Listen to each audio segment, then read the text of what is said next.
Bagaman nananatili pang matumal ngayon ang bentahan ng paputok sa Bocaue, Bulacan, inaasahan na ng mga negosyante na dadagsa ang mga mamimili pagsapit ng Disyembre 28. Isa namang tricycle na may lamang paputok ang nasunog sa lugar. May report si Mela Lesmora. Bandang alas 10 ng umaga nang bigla na lang nasunog ang tricycle na ito na puno ng paputok sa Bocaue, Bulacan.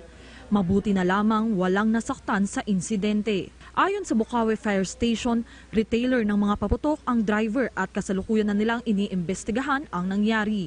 Wala naman po siyang nakikita ng kakaiba doon sa sa tulong mo yung nag-repack at nagpali ng mga pyrotechnics dito sa sasakyan ng tricycle. Wala po siya nakita din na umuusok o kung ano man. Hanggang sa mapansin na lang yan na nag-i-spark o nagliliyab yung gawing likod niya. The moment na makita niya, yun na po, ang unano niya is safe yung sarili niya. Sa kabila ng insidente, tuloy pa rin ang negosyo sa mga tindahan ng paputok sa lugar. Iyon nga lang, nananatili pa ring mahina ang bentahan kahit isang linggo na lang bago ang pagsalubong sa bagong taon. Ayon sa mga vendor, sa December 28 hanggang 30 pa inaasahang dadagsa ang mga mamimili rito.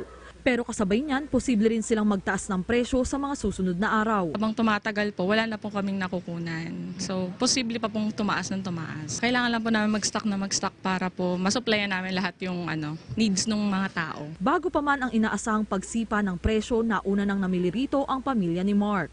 Masaya kasi pag yung mga katulad namin may hawak na pailaw. Ayun, parang nagkakaroon lang ng liwanag para sa lubong sa next year. Ilan sa mga paputok na mabenta ngayon ay ang small fountain na 25 pesos kada piraso, ang lucis na 50 pesos per pack, aerial fireworks na 800 pesos kada box, na meron ding malalaking bersyon na nasa 3,000 hanggang 8,000 piso kada box.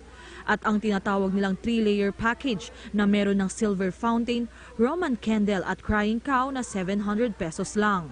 Ang mga pulis patuloy ang mahigpit na pagbabantay sa lugar. Bali, naka-standby po on patrolling at saka fixed posting po ang ating PNP together with the local police station po ng Bocaue na may direktiba po galing po sa ating regional director at provincial director. Muli rin silang nagpaalala sa publiko na huwag tatangkilikin ang mga ipinagbabawal na paputok. Kabilang na riyan ang atomic bomb, boga, 5-star, giant whistle bomb, Goodbye Philippines, Goodbye World, Judas Belt, Lolo Thunder, Napoles, Pacquiao, Plapla, Super Lolo, Triangulo, Watusi at Piccolo.